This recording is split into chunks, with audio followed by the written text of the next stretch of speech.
السلام علیکم ورحمۃ اللہ وبرکاتہ نحمدہ ونصلی علی رسولہ الکریم اما بعد فاعوذ باللہ من الشیطان الرجیم بسم اللہ الرحمن الرحیم رب اشرح لی صدری ویسر لی امری واحلل عقدۃ من لسانی یفقہوا قولی۔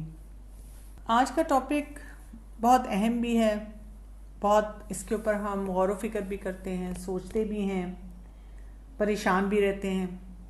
دنیا کے حساب میں بھی اگر آپ دیکھیں تو لوگ اپنے مینرز پہ ہر وقت کام کرنے کی کوشش کر رہے ہوتے ہیں، لیکن ہمارے لیے بحیثیت مسلمان یہ بات اور بھی اہمیت کی حامل ہے کہ ہم اپنے اخلاق پر کام کر رہے ہوں۔ پہلی بات یہ کہ جب بھی ہم یہ دیکھتے ہیں کہ اعلیٰ اخلاق کیا ہوگا تو ہمیں اس کے لیے کوئی کرائیٹیرین سیٹ کرنا پڑے گا، دیکھنا پڑے گا کہ کرنے کا کام کیا ہے۔ اور ہمیں قرآن مجید میں ہی اللہ سبحانہ و تعالیٰ نے بتایا ہے، سورہ القلم کی آیت نمبر 4 کو اگر آپ دیکھیں، وَإِنَّكَ لَعَلَىٰ خُلُقٍ عَظِيمٍ، آپ صلی اللہ علیہ وآلہ وسلم کے بارے میں فرمایا اور بے شک آپ اخلاق کے بڑے مرتبے پر ہیں۔ یعنی ہمارے لیے ایک رول ماڈل رکھا گیا، ایک ہمارے لیے کیس سٹڈی رکھی گئی، ایک ہمارے لیے مینٹور رکھا گیا کہ ہم آپ صلی اللہ علیہ وآلہ وسلم کی زندگی کو دیکھیں اور انڈرسٹینڈ کریں کہ اعلیٰ اخلاق ہوتا کیا ہے۔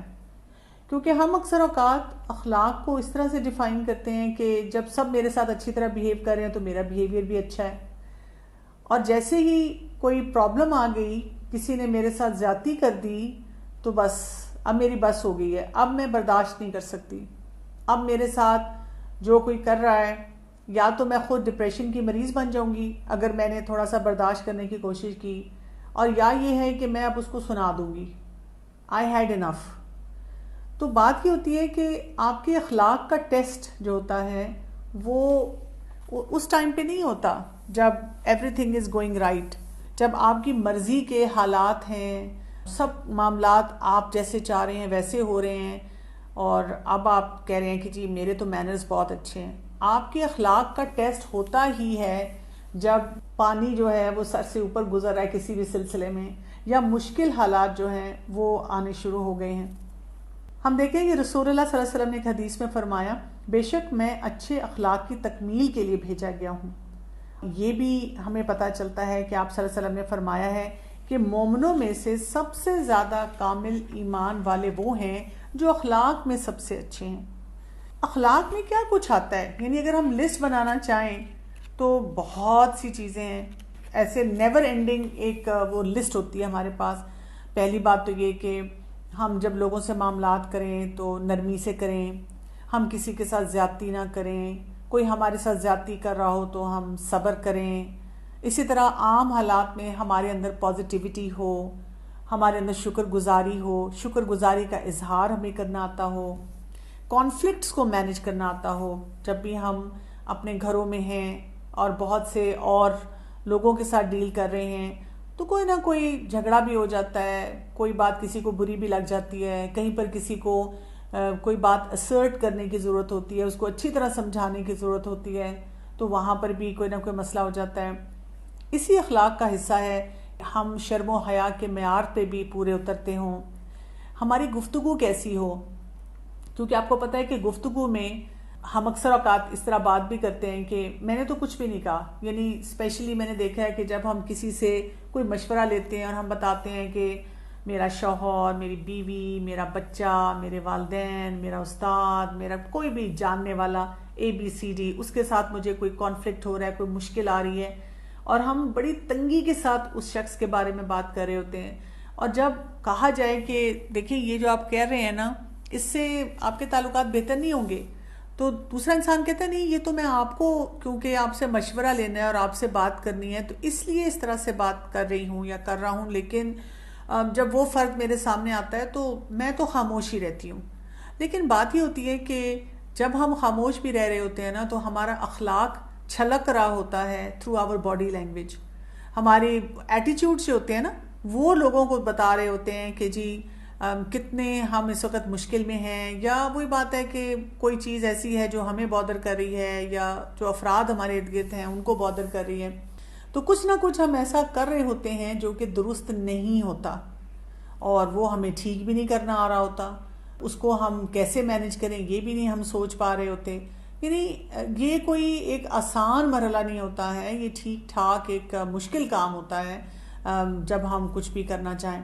اسی لیے باڈی لینگویج پہ خاص طور پہ کام کرنے کی ضرورت ہوتی ہے. پھر آپ دیکھیں مختلف طرح کی مجالس ہوتی ہیں، اس میں ہم اٹھتے بیٹھتے ہیں، فیملی کے ساتھ ہیں، آفیسز میں لوگ کام کرتے ہیں، اسی طرح کالج یونیورسٹی میں پڑھنے والے اسٹوڈنٹس ہیں، وہاں پر بھی ہمارے اخلاق کا ہر وقت امتحان ہو رہا ہوتا ہے. ذمہ داریاں ہم پہ ہوتی ہیں، رسپانسبلٹیز ہوتی ہیں جن کو ہم نے پورا کرنا ہوتا ہے. خاص طور پہ جیسے اگر ہم والدین کی ذمہ داریوں کو دیکھیں تو بڑی ڈیفیکلٹ ہوتی ہیں. آپ بچے سے کچھ کروانا چاہ رہے ہیں، نماز ہی پڑھوانا چاہ رہے ہیں، بچہ نماز پڑھنے کے لیے تیار نہیں ہوتا، یا یہ کہ آپ اس کو کوئی مینرز سکھانا چاہ رہے ہیں تو اس کو مینرز سکھاتے سکھاتے والدین خود پتہ نہیں کس اور ڈائریکشن میں چلے جاتے ہیں. پھر اسی طرح کئی دفعہ لوگ ہمارے ساتھ جو بیہیویئر رکھ رہے ہوتے ہیں، کوئی جھوٹ بول رہا ہے، کوئی آپ کو کرٹیسائز کر رہا ہے، کوئی آپ کے ساتھ اس نے اتنا برا سلوک کیا ہے، آپ کو کوئی نہ کوئی اور سمجھا رہا ہے کہ اس کو معاف کر دو، معاف نہیں کیا جا رہا ہم سے، اور ہم اندر سے کڑھتے رہتے ہیں. یہ بھی اخلاق کا حصہ ہے کہ ہم لوگوں کو معاف کرنا سیکھیں. پھر یہ کہ کئی دفعہ ہم نے کسی سے کوئی ہیلپ چاہیے ہوتی ہے کہ کوئی انسان میری مدد کر دے، نہیں لوگ کرتے، آرام سے جیسے وہ طوطا چشم لوگ ہوتے ہیں کہ بالکل منہ پھیر لیتے ہیں، اور جب ان کو کوئی ضرورت پڑتی ہے تو وہ ہمارے پاس آ جاتے ہیں کہ پلیز مجھے اس چیز میں فیسیلیٹیٹ کر دو. وہاں پہ ہمارے اخلاق کا ایک امتحان ہوتا ہے کہ اندر سے ایک آواز آ رہی ہوتی ہے کہ خبردار جو تم نے اس کی ہیلپ کی، لیکن ساتھ ساتھ وہ بات ہے کہ یہ بھی ضروری ہوتا ہے کہ اللہ کی خاطر ہم اس فرد کی مدد کر دیں، کیونکہ دیکھیں ہمیں تو اپنی آخرت کا سوچنا ہے نا کہ اللہ تعالیٰ سے ہمیں کیا ریوارڈ ملے گا، کہاں پہ اللہ تعالیٰ کی طرف سے ہمارے لیے آسانی آئے گی. تو these are all very difficult situation جن سے ہم لگاتار ڈیل کر رہے ہیں، اور ہمیں کہیں نہ کہیں کچھ نہ کچھ معاملات ایسے کرنے ہیں جس سے کوئی بھی ہمیں فائدہ حاصل ہو سکے اگر ہم اس معاملے کو، وہی بات ہے کہ صحیح طرح سے اٹینڈ کریں گے، دیکھیں گے، سمجھیں گے. ظاہر ہے تبھی ہمارے لیے کچھ بھی آسانی جو ہے وہ آئے گی. ینگسٹر سے جب میں ڈیل کر رہی ہوتی ہوں تو میں اکثر دیکھتی ہوں کہ میں جب ان کو یہ کچھ سکھانے کی کوشش کر رہی ہوتی ہوں کہ بھئی کوئی آپ اچھی طرح کسی سے بات ہی کر لیں، یعنی سلام کا جواب دے دیں، لیکن وہ ینگسٹر جو ہوتے ہیں وہ تو سلام کا جواب دینا بھی پسند نہیں کر رہے ہوتے ہیں. ایسے موقع پہ بھی آپ دیکھیں کہ یہ امتحان ہمارا ہو جاتا ہے کہ ہم کس طرح سے کسی کو جو ہے یہ بھی سکھا سکیں کہ جی جو چیزیں بہت ضروری ہیں اس کو آپ کر سکیں، اس پہ آپ عمل کر لیں. بات یہی ہے کہ بہت سے امتحان ہیں ہماری زندگی میں، اور ان تمام امتحانوں کو ہم نے لے کر چلنا ہے. پھر اس کے بعد آپ دیکھیں محبتوں کے امتحان ہوتے ہیں نا، کہ ہم کسی سے محبت کرتے ہیں، میاں بیوی کے آپس میں محبت کے امتحان ہیں. پھر اسی طرح بچوں کے ساتھ محبت کے امتحان ہیں، میکے سسرال میں محبتوں کے امتحان ہے. وہاں پر بھی اس امتحان میں ٹیسٹ اصل میں اخلاق کا ہی ہو رہا ہوتا ہے. کبھی کبھی کسی سے جیلسی بھی محسوس ہو جاتی ہے، نہیں دل چاہتا کسی سے کوئی اچھی طرح بات کرنے کو یا اس کے ساتھ کوئی اچھے تعلقات رکھنے کو. کبھی کوئی انسان ہمارے ساتھ کچھ ایسی زیادتی کر جاتا ہے کہ انسان کہتا ہے کہ میرے لیے بہت مشکل ہوتا جا رہا ہے. تو یہ سارے معاملات ایسے ہیں جن میں ہم نے وہ رویہ رکھنا ہے جو ہمارا دین ہمیں سکھاتا ہے. رول ماڈلنگ ہمارے سامنے ہے.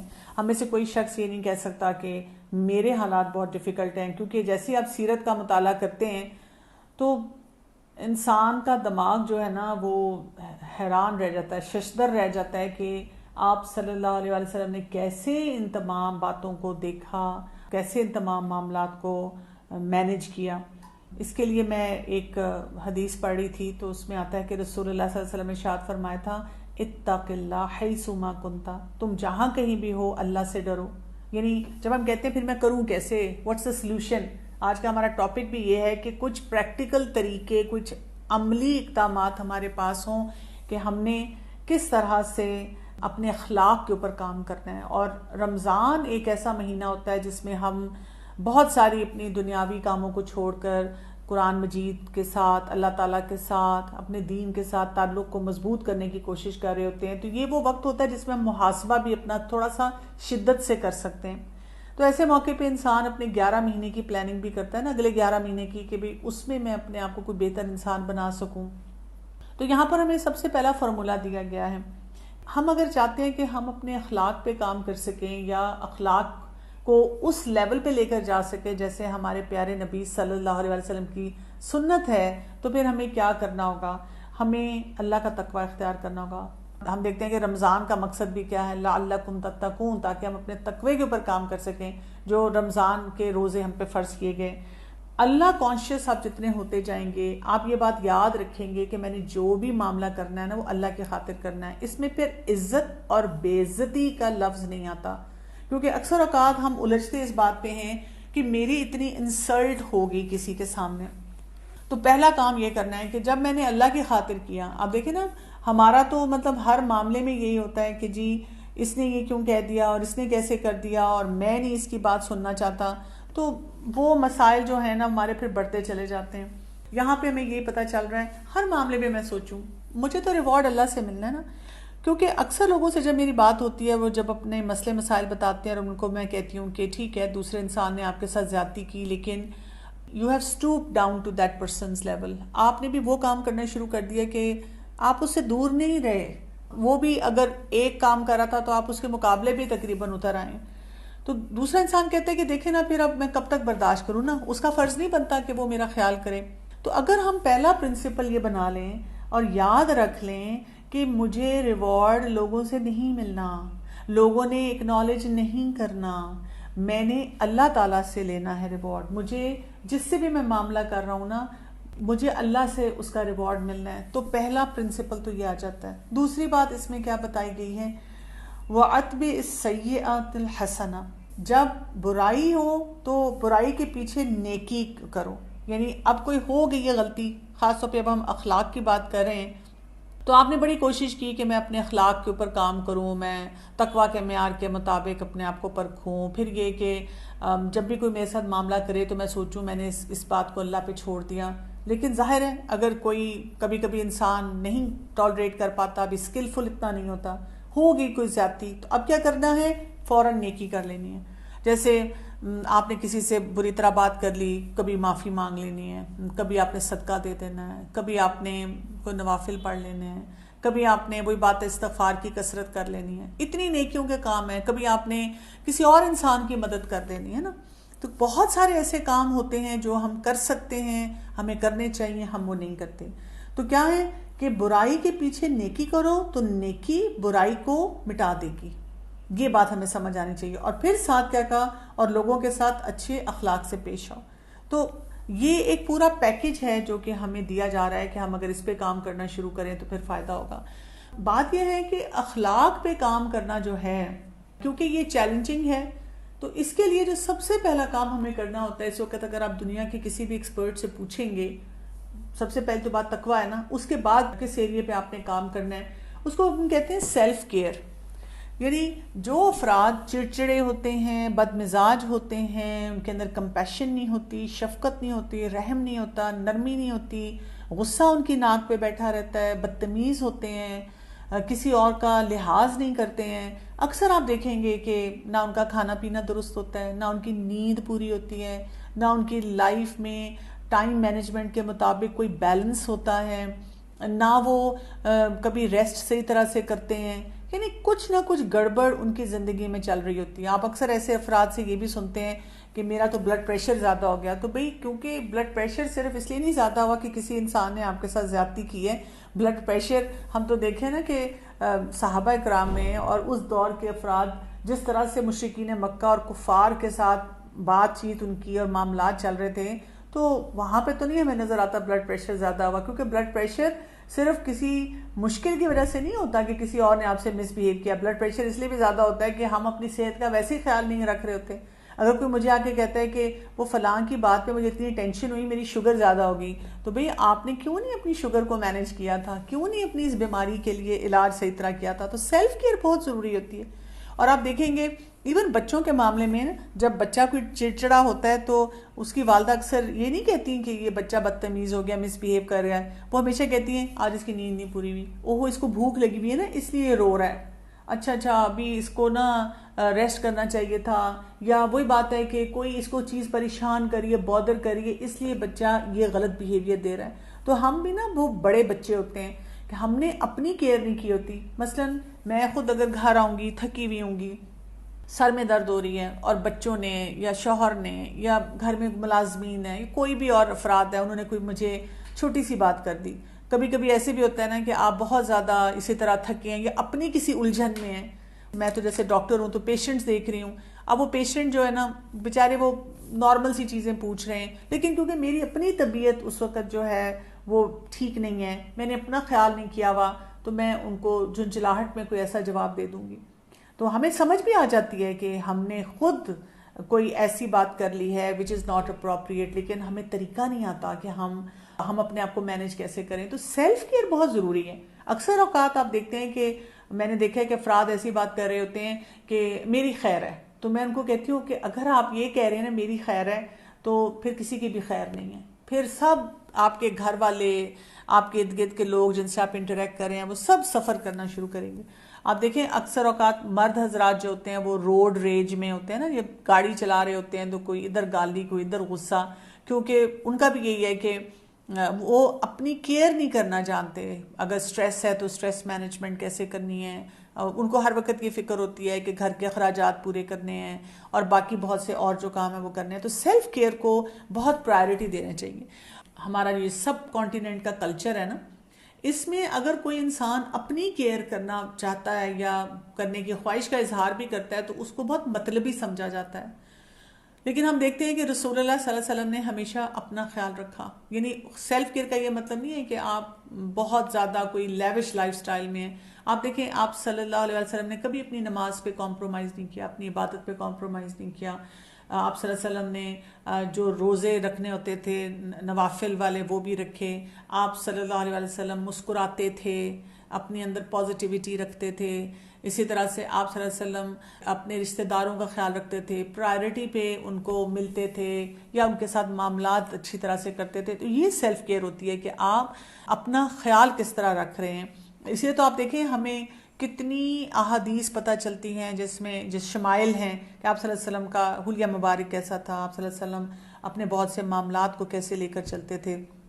تو یہ سب چیزیں جو ہیں یہ بہت زیادہ ضروری ہیں۔ دوسری امپورٹنٹ بات جو میں بتاؤں گی آپ کو، وہ ایک فارمولا ہے، اگر آپ اس کو یاد کر لیں اس سے بھی آپ کو اپنے اخلاق پہ کام کرنے میں بہت ہیلپ ہوگی۔ اور یہ فارمولا اس کو ہم کہتے ہیں will power is equal to skill power. اس کا کیا مطلب ہوتا ہے؟ دیکھیں ہم اکثر اوقات جب قرآن پڑھتے ہیں، حدیث پڑھتے ہیں یا کسی ایکسپرٹ کو سنتے ہیں نا، تو ہمارے اندر ایک جوش آتا ہے، ہم بہت انسپائر ہو جاتے ہیں، موٹیویٹ ہو جاتے ہیں، اور ہم چاہتے ہیں کہ جو کچھ ہم نے ابھی سنا ہے نا بس اب میں نے سب کچھ کرنا شروع کر دینا۔ یہ ہماری ول پاور ہوتی ہے، یہ ہمارے اندر ایک جو طلب اور تڑپ ہوتی ہے نا وہ ہمیں ابھارتی ہے کہ ہم کچھ کام کریں، کچھ معاملے کو بہتر بنائیں اپنی زندگی میں۔ جیسے ہم چھوٹے چھوٹے فیصلے کرنا شروع کر دیتے ہیں اور ہمیں بڑی ٹیمپٹیشن ہوتی ہے کہ ہم نے ان چیزوں کو ٹھیک کرنا ہے، لیکن یہ یاد رکھیے گا کہ جو ول پاور ہوتی ہے نا، اس کا جسے کہتے ہیں نا بیلنس بڑا کم ہوتا ہے، یا اس کی کیپیسٹی بہت کم ہوتی ہے۔ انجن کو سٹارٹ کرنے کے لیے ہمارا جب ہم نے اپنے اخلاق پہ کام کرنا ہے تو ول پاور بہت ضروری ہے، لیکن اگر ہم صرف ول پاور کے اوپر ہی بیٹھے رہتے ہیں تو یہاں سے پھر ہمارا مسئلہ شروع ہوتا ہے کہ ہم اپنے آپ کو ٹھیک نہیں کر سکتے۔ تو پہلے آپ کو موٹیویشن ملی، آپ نے قرآن مجید پڑھا، آپ نے رسول اللہ صلی اللہ علیہ وسلم کی جو ہے سیرت کا مطالعہ کیا، آپ نے کسی موٹیویشنل اسپیکر کو سنا اور آپ نے واقعی تھوڑا سا غور و فکر کیا کہ مجھے اپنے آپ کو بہتر انسان بنانا ہے، مجھے اپنی کمی کوتاہیوں کو ٹھیک کرنا ہے۔ اب اس سے آپ کو نیکسٹ اسٹیپ پہ جانا پڑے گا اپنے اخلاق کو بہتر کرنے کے لیے، اور وہ کیا ہے؟ اب آپ نے اپنے سکلز کو بہتر کرنا ہے۔ سکلز کو جب تک آپ بہتر نہیں کریں گے آپ دیکھیں گے کہ وہ جو آپ حاصل کرنا چاہ رہے ہیں وہ نہیں کر سکتے۔ مثلا کوئی ایک شخص کہتا ہے کہ جی مجھے غصہ بہت زیادہ آتا ہے اور اسی وجہ سے میرے تعلقات خراب ہو جاتے ہیں، تو اس کا کیا مطلب ہے کہ آپ کو اینگر مینجمنٹ سیکھنی ہے، اس کے اصول سیکھنے ہوں گے۔ اسی طرح کوئی کہتا ہے میں نا پہلے مطلب صبر کرتی رہتی ہوں اور پھر کچھ عرصے بعد پھٹ پڑتی ہوں، تو اس کا مطلب ہے آپ پیسیو اگریسو ہیں۔ اب آپ کو کون سا سکل سیکھنا ہے کہ اسرٹ کیسے کرنا ہے، کس طرح سے آپ کسی کے ساتھ معاملہ بہتر کریں. تو ہر کام کو کرنے کا کوئی نہ کوئی سکل ہوتا ہے, کوئی ہنر ہوتا ہے. اس ہنر کو جتنا آپ اپنے اندر لے کر آتے ہیں تو وہاں سے پھر آپ کے جو معاملات ہوتے ہیں یا جس طرح سے آپ لوگوں کے ساتھ ڈیل کرتے ہیں وہ بہتر ہونا شروع ہو جاتا ہے. ہمارے پاس ایک جو ول پاور کو بڑھانے کے لیے طریقے ہوتے ہیں. مثلاً آپ اپنے لیے کوئی گول سیٹ کرتے ہیں اور اپنے آپ کو زیادہ جاننا شروع کرتے ہیں. اسی طرح سے اسکل پاور کو بڑھانے کے لیے کیا ہوتا ہے کہ آپ انٹرنیٹ پہ جا کے گوگل کر سکتے ہیں, بہت سی سیلف ہیلپ بکس پڑھ سکتے ہیں اور آپ یہ سوچ سکتے ہیں کہ میں اپنے اسکلز کو کیسے بہتر کروں. تو یہ کچھ امپورٹنٹ پوائنٹس ہیں, کیونکہ اگر ہم ایک جو اخلاق کا پیرامیٹر ہے اس پہ بات کرنے کی کوشش کریں گے تو بہت لمبی ایک ڈسکشن ہے. لیکن یہاں سے آپ لوگوں کو سمجھ آ جانی چاہیے کہ جب ہم جوش میں آتے ہیں اور ہم کرنا چاہتے ہیں اور ہم نہیں کر پاتے تو ایک تو اس میں سیلف کیئر نہیں ہوتی, دوسرا یہ کہ سکلز کی کمی ہوتی ہے. یہاں پر کچھ افراد یہ سوال اٹھا سکتے ہیں کہ رسول اللہ صلی اللہ علیہ وسلم کے زمانے میں کون سا کوئی لوگ ورک شاپس اٹینڈ کرتے تھے یا سیلف ہیلپ بکس جو تھی وہ پڑھتے تھے. پہلی بات تو یہ کہ اس زمانے میں نا ماحول ایسا ہوتا تھا, انوائرمنٹ ایسی تھی جس میں سکلز بہت سارے آٹومیٹکلی بلڈ ہو رہے ہوتے تھے. جیسے اگر ہم آج سے ایک جنریشن پہلے چلے جائیں یا میں اگر اپنی جوانی میں چلی جاؤں تو اس میں بھی ہم دیکھتے ہیں کہ کچھ نہ کچھ کام ایسے کرنے پڑتے تھے. خود کچن میں جانا پڑتا تھا, خود کھانا بنانا پڑتا تھا, باہر سے کھانا کو پسند نہیں کیا جاتا تھا. تو وہ جو کچن میں جانا اور کام کرنا اسی میں کوئی بہت سے سکلز ڈیولپ ہو جاتے تھے. اسی طرح آپ دیکھیں کہ اس زمانے میں صبر بہت جلدی آ جاتا تھا. کیوں؟ اس لیے کہ اگر آپ نے کسی سے بات کرنی ہے تو آپ کو سارا دن انتظار کرنا پڑتا تھا کہ فلاں شخص جب گھر واپس آئے گا تب بات کرنی ہے. اب آپ دیکھیں کہ ہم ایسے دور میں رہ رہے ہیں, ہمارے پاس فون ہے, ہم فوراً میسج کرتے ہیں, فوراً کھانا حاضر, فوراً گروسری حاضر, فوراً جو چینل ہم دیکھنا چاہتے ہیں وہ حاضر, فوراً کسی کو باتیں سنانی ہے, کسی کو کوئی میسج کرنا ہے تو وہ بھی فوراً ہو جاتا ہے, جس کی وجہ سے پھر ہمارے اندر بے صبری آ جاتی ہے. تو اس لیے آج کے دور میں رہتے ہوئے ہمیں صبر کرنا بھی سیکھنا ہے, غصے کو کنٹرول کرنا بھی سیکھنا ہے, اچھی طرح بات کرنا بھی سیکھنا ہے. آج کل دیکھیں نا لوگ سوشل میڈیا پہ ہیں تو ایسی ایسی لینگویج استعمال کی جا رہی ہے جس کی نہ چاہتے ہوئے لوگوں نے ویسی الفاظ بولنے شروع کر دیے ہیں. لیکن پہلے دور میں لینگویج بھی ڈفرینٹ ہوتی تھی جس کی وجہ سے لوگ آٹومیٹکلی ان بہت سے کاموں کو ٹھیک کر رہے ہوتے تھے. تو یہ ہیں کچھ امپورٹنٹ پوائنٹس. مجھے اپنے بارے میں بہت خوش فہمی تھی کہ میں اچھی طریقے سے معاف کر دیتی ہوں, لیکن ابھی میں نے یہ فیل کیا کہ یہ معاف تو میں کر دیتی ہوں لیکن وہ بات بھول نہیں پاتی. مطلب وہ پھر سے جب وہ چہرہ دیکھتی ہوں تو مجھے یاد آ جاتا ہے, لیکن I try my best to give them, اور میں کرتی ہوں. مطلب میرا معاملہ ان سے برا نہیں ہوتا, لیکن یہ پائل اپ ہو رہا ہے. یعنی کئی لوگوں کی چیزیں پائل اپ ہوتی رہتی ہیں جس میں میں بولتی نہیں ہوں. وہی بات جو آپ نے کہا کہ میں خاموش رہتی ہوں, تو میرا بھی یہ ویسے واقعی یہی معاملہ ہے. لیکن یہ ہے کہ چیزیں پائل اپ ہونے کی وجہ سے پھر وہ چڑچڑا پن آٹومیٹکلی آپ کے مزاج میں آ جاتا ہے. تو یہ پائل اپ ہونے والی چیزوں کو کیسے ریموو کیا جائے؟ جی جزاک اللہ خیر, آپ نے بہت ہی اہم سوال پوچھا ہے. اس میں بھی وہی بات ہے, مطلب انہی 2 پوائنٹس کو میں دہراؤں گی. پہلی بات تو یہ کہ آپ ضرور یہ چیک کریں کہ میری سیلف کیئر کیسی ہے, میری ہیلتھ کیسی ہے, میں کھانا پینا تمام معاملات اپنے صحیح طرح سے مینیج کر لیتی ہوں. اگر آپ وہ نہیں مینیج کر رہے تو سب سے پہلے اس پہ کام کرنا شروع کریں. اپنی ہیلتھ کو آپ جتنا بہتر کریں گے, آپ کی لائف میں جتنا بیلنس آتا جائے گا تو آپ دیکھیں گے کہ آپ کے لیے معاف کرنا آسان ہو جائے گا. پھر اس سے اگلا سٹیپ آتا ہے, اور اگلا سٹیپ یہ ہے کہ یہ جو آپ بات کر رہی ہیں نا کہ میں بہت چاہتی ہوں اور بہت فیصلہ کر لیتی ہوں اور میں سمجھتی ہوں کہ میں نے معاف کیا, یہ آپ کی ول پاور ہے کہ آپ اپنی ول پاور کے ذریعے وہ افراد جنہوں نے آپ کو کسی نہ کسی طرح بہت ہرٹ کیا ہے یا نقصان دیا ہے یا آپ کے ساتھ کوئی زیادتی کی ہے, آپ اللہ کی خاطر ان کو معاف کرنا چاہتی ہیں. اب جہاں پہ کمی ہے نا وہ سکلز کی ہے کہ اب آپ کو اس کے بارے میں پڑھنا چاہیے کہ معاف کیسے کیا جاتا ہے. مثلاً بہت سے میں آپ کو چھوٹی چھوٹی ٹپس دے سکتی ہوں. ایک تو یہ بات ہے کہ جب ہم اپنے دماغ میں ایک آئیڈیل پرفیکٹ پیکج لے کر چلتے ہیں کہ لوگوں کو یہ نہیں کرنا چاہیے, فلاں شخص کو ایسے نہیں کرنا چاہیے, تو ایسے تو نہیں ہوتا. دنیا میں لوگ زیادتیاں بھی کرتے ہیں, باتیں بھی سناتے ہیں, کچھ نہ کچھ کہہ بھی جاتے ہیں. تو ہم اپنے دماغ میں کسی کے بارے میں بھی کوئی آئیڈیل امیج نہ رکھیں. پرفیکٹ صرف اللہ تعالیٰ کی ذات ہے, نہیں تو کوئی بھی انسان ہمیں کچھ بھی کہہ سکتا ہے, کوئی بھی بات, کوئی بھی زیادتی. تو ایسے موقع پہ ہم اپنے ہائر پرپس پہ نظر رکھتے ہیں کہ میں کیا حاصل کرنا چاہ رہی ہوں, جنت. اچھا جنت میں جانا ہے تو اگر میں اس معاملے میں الجھوں گی تو کیا اس سے میرا جنت میں جانا جو ہے اس میں رکاوٹ آئے گی, تو چلو پھر اس کو میں تھوڑا سا پیچھے کر دیتی ہوں. اس طرح سے ہم اپنے آپ سے بات کرتے ہیں, سیلف ٹاک کرتے ہیں. پھر اس کے علاوہ آپ یہ دیکھیں کہ جب ہم یہ تمام معاملات ایسے سیکھ رہے ہوتے ہیں معاف کرنے والے, تو پچھلی باتیں نہیں دہرانی ہوتی. ان باتوں کو, کچھ باتوں میں کلوئر نہیں ہوا تھا, ان کو ہمیں طریقے آنے چاہیے, یا کسی اسپیشلسٹ سے ہمیں سیکھنا چاہیے کہ جو معاملات ہمارے بہت خراب ہوئے تھے ان کو ہم کلوجر کیسے دیتے ہیں. اسی طرح ایموشنل انٹیلیجنس آپ کو سیکھنی چاہیے, آپ کیسے اپنے جذبات کو صحیح قابو میں رکھ کے بات کر سکیں.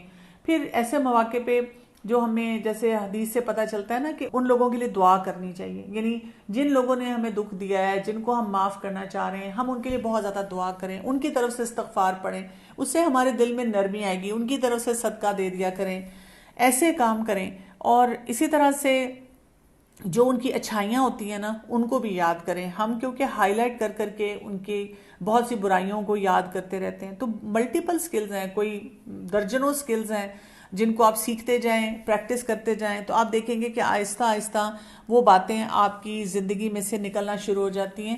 نہیں تو یہ کہ جب ہم صرف ول پاور پہ بیٹھے رہتے ہیں تو وہ مسائل حل نہیں ہوتے ہیں.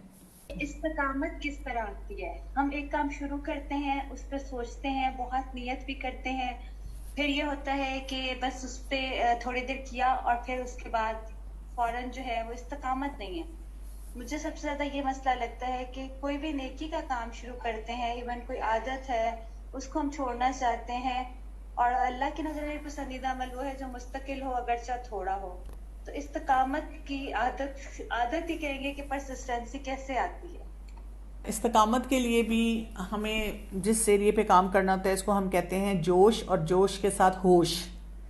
کیونکہ اکثر اوقات جب ہم کوئی فیصلہ کرتے ہیں اور ہم کہتے ہیں کہ میں نے یہ کام کرنا ہے, تو وہ اتنے ہم جوشیلے ہوتے ہیں اس وقت, اور ہم پریکٹیکلی گراؤنڈ ریئلٹی نہیں دیکھتے. میں نے مختلف سچویشن کو انالائز بھی کیا کہ نہیں کیا, اور مجھے کیسے کیسے اور کہاں پہ کیا کیا پریکٹس کرنا ہوگا. مثلاً اگر میں آپ کو تھوڑی سی یہی مثال دے دوں, آج کل رمضان ہے, تو رمضان میں کیونکہ کچھ مہینہ ایسا ہے, اللہ تعالیٰ کی طرف سے بھی بہت سی ہمارے پر نوازشیں ہیں, پھر یہ کہ ماحول ایسا بنا ہوتا ہے, کام کاج بھی باقی ہم نے چھوڑے ہوتے ہیں, تو ہم زیادہ وقت قرآن مجید کو دے پاتے ہیں, اپنی نمازوں کو, اپنی دعاؤں کو دے پا رہے ہوتے ہیں. تو ہم ایسے موقع پہ پھر وہی کرتے ہیں, جوش میں آ کے اپنے آپ کے ساتھ فیصلے کرتے ہیں کہ بس رمضان ختم ہوگا تو میں نے اسی طرح سے سب کام کرنے ہیں, اور میجورٹی جو لوگ ہیں وہ نہیں کر پاتے. اب ہم اس سے کیا ہو جاتے ہیں کہ پھر ایک دم ہمیں بڑی ڈس اپوائنٹڈ سی فیلنگ ہونی شروع ہو جاتی ہے. تو ایسے موقع پہ استقامت لانے کے لیے نا ہمارے پاس سیلف اویئرنیس ہونی چاہیے. ہمیں اپنے آپ کو جاننا ہے کہ میرا مزاج کیسا ہے. مسئلہ یہ ہے کہ میں چیزیں زیادہ سوچ لیتی ہوں اور کر نہیں پاتی, تو پھر مجھے کچھ ریئلسٹک پلاننگ کرنی ہے, اتنی پلاننگ کرنی ہے جتنی میں کر پاؤں. اس کو ہم کہتے ہیں بیبی سٹیپس لینا نا, جو آپ نے حدیث میں بھی کہا کہ وہ مستقل مزاجی سے کیا جائے چاہے تھوڑا کیا جائے. تو بیبی سٹیپس لیتے ہیں, چھوٹے چھوٹے سٹیپس لیتے ہیں, پھر اس کو بڑھاتے چلے جاتے ہیں. مثلاً آپ کہتے ہیں کہ میں نے پچھلے سال ٹارگٹ رکھا تھا کہ میں روز 1 پارہ پڑھ لوں گی, لیکن جب رمضان ختم ہوا تو بچے چھوٹے ہیں یا فلاں کام ہے یا یہ کام ہے, 1 پارہ نہیں مجھ سے ڈیلی پڑھا جاتا تھا. تو پھر آپ اس سال کے لیے پلان بنا لیتے ہیں کہ چلیں میں نصف پڑھ لوں گی. اچھا پھر آپ اس کو فردر بریک اپ کرتے ہیں استقامت لانے کے لیے کہ اچھا کس کس ٹائم پہ پڑھوں گی. مثلاً ہر نماز کے ساتھ اتنا پڑھ لوں گی, نہیں ہر نماز کے ساتھ میں نہیں پڑھ پاؤں گی, مجھے اس ٹائم پہ کچھ اور کام بھی کرنا ہے, میں آفس میں ہوں, میں نے بچوں کو پک کرنا ہے, میں نے کسی گھر میں کوئی بزرگ ہے ان کا خیال کرنا ہے. تو اچھا پھر کس ٹائم پہ, اچھا فجر کے ٹائم پہ پڑھ لوں, اچھا اس ٹائم پہ دیکھ لوں, اچھا اس ٹائم پہ تلاوت سن لوں. تو پورا آپ اس کو بریک اپ کر کے پورا ڈیسائیڈ کرتے ہیں کہ میرا انوائرمنٹ کیا ہے, میرے ماحول میں میرے پاس کیا کیا چیلنجز ہیں, اس کے مطابق آپ سارے کاموں کی پلاننگ کرتے ہیں. تو پھر آپ دیکھتے ہیں کہ آہستہ سے استقامت آتی ہے. پھر یہ کہ اپنے پچھلے بیہیویئرز کو ساتھ ساتھ انالائز کرتے جائیں. اسی طرح کمپنی کا بہت بڑا اثر ہوتا ہے کہ آپ کن لوگوں میں اٹھتے بیٹھتے ہیں. اگر آپ کوئی فیصلہ کرتے ہیں کچھ کام کرنے کا, جیسے میں نے آج سے کچھ سال پہلے اپنے آپ کو کہا کہ چائے زیادہ نہیں پینی چاہیے، جیسے شام کے بعد چائے نہیں پینی چاہیے کیونکہ کیفین ہوتی ہے، یہ آپ کو پھر آپ کی نیند کو ڈسٹرب کرتی ہے، اور ایکسپرٹس یہ کہتے ہیں کہ نیند ہماری بہت بہترین ہونی چاہیے. لیکن آپ دیکھیں کہ وہ اس پہ قائم رہنا ایک اتنا بڑا چیلنج ہے. جس کے گھر جاؤ کہتا ہے چائے پی لو. اچھا پھر اگر آپ کہتے ہیں میں نے چائے نہیں پینی تو اتنا لوگ دکھ مناتے ہیں، اتنا افسوس کرتے ہیں. اب آپ کیا کریں؟ وہی بات ہے، وہاں پہ پھر تھوڑی سی بد اخلاقی ہی ہو جاتی ہے کہ کسی کو کیسے روکیں. تو پھر مجھے پوری پلاننگ کرنی پڑی کہ میں نے کہاں چائے پینی ہے. جب میں نے چائے نہیں پینی اور سب لوگ پی رہے ہیں تو پھر میں نے اس کا متبادل کیا استعمال کرنا ہے. پھر اگر مجھے کوئی زیادہ پریشر دے گا میں نے اس سے کیسے ڈیل کرنا ہے. پھر تو آپ دیکھیں ایک چیز پہ آپ استقامت اختیار کرتے ہیں نا، کوئی چھوٹی سی بے ضرر چیز، تو آپ کے لیے پھر بڑے معاملات میں بھی استقامت اختیار کرنا آسان ہوتا چلا جاتا ہے. تو اسی طرح جیسے آپ کہتے ہیں کہ اچھا جی میں نے نماز کے بعد کی جو دعائیں ہیں مجھے لگتا ہے کہ میں نے تھوڑی سی یاد کی، میں زیادہ یاد کر لوں. تو آپ ہر چند ماہ کے لیے ایک نہ ایک ایڈ کرنا شروع کر دیتے ہیں. آپ ایک دعا ایڈ کرتے ہیں، وہ ایڈ ہوتے ہوتے ہوتے آپ دیکھیں کچھ عرصے میں پھر آپ کے پاس بہت کچھ آ جاتا ہے. تو جوش کے ساتھ ہوش وہ کریں گے تو انشاءاللہ آپ دیکھیں گے کہ اس سے آپ کو فائدہ ہوگا. اور بچوں کے لیے بھی کوئی ہم عادت ان میں ڈیولپ کرنا چاہیں اس کے لیے کیا سٹیپ ہوگا؟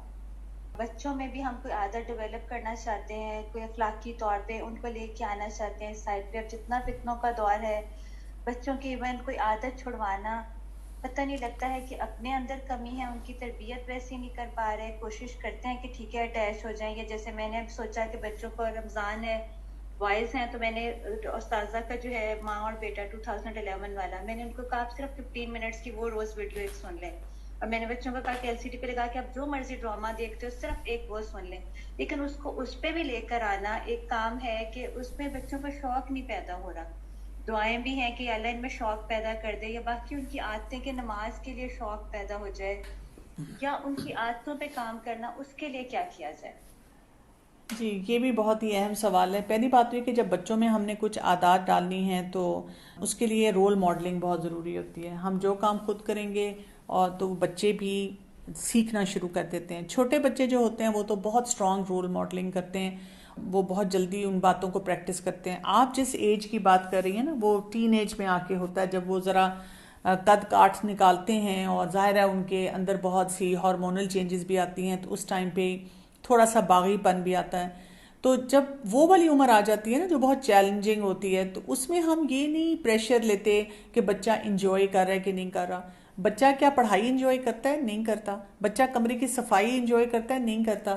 ہمیں بس سمارٹ طریقے آنے چاہیے کہ ہم بچوں سے کام کروا سکیں، اور ہم نے یہ نہیں دیکھنا ہوتا کہ بچہ انجوائے کر رہا ہے کہ نہیں کر رہا. بس ان کو کچھ جسے کہتے ہیں نا لائن ڈرا کر کے دینی ہوتی ہے کہ یہ جو معاملات ہیں ان پہ یہ آپ کو ہر حال میں کرنا ہے. ہاں اب ان کو کروانے کا جو طریقہ ہے نا وہ ہمارا تھوڑا سا پلیزنٹ ہونا چاہیے، کیونکہ اس عمر میں آ کے آپ بچوں سے تعلقات کی خرابی نہیں کر سکتے.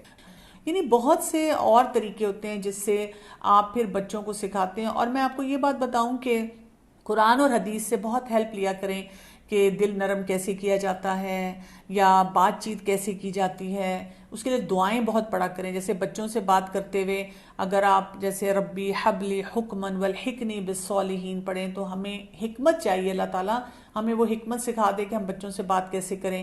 اسی طرح رب اشرح لی صدری پڑھ لیں. مطلب ایسی دعاؤں کا بھی سہارا لیا کریں.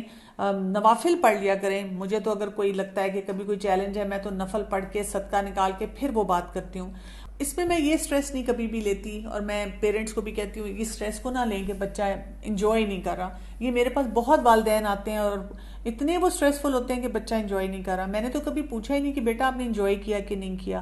کئی والدین ایسے بھی کرتے ہیں کہ کوئی ایسی دینی ایکٹیویٹی بچوں کو کراتے ہیں اور پھر بڑا خاص طور پہ رک کے جھک کے پوچھتے ہیں مزہ آیا؟ بچہ فوراً کہتا ہے نہیں کوئی مزہ نہیں آیا.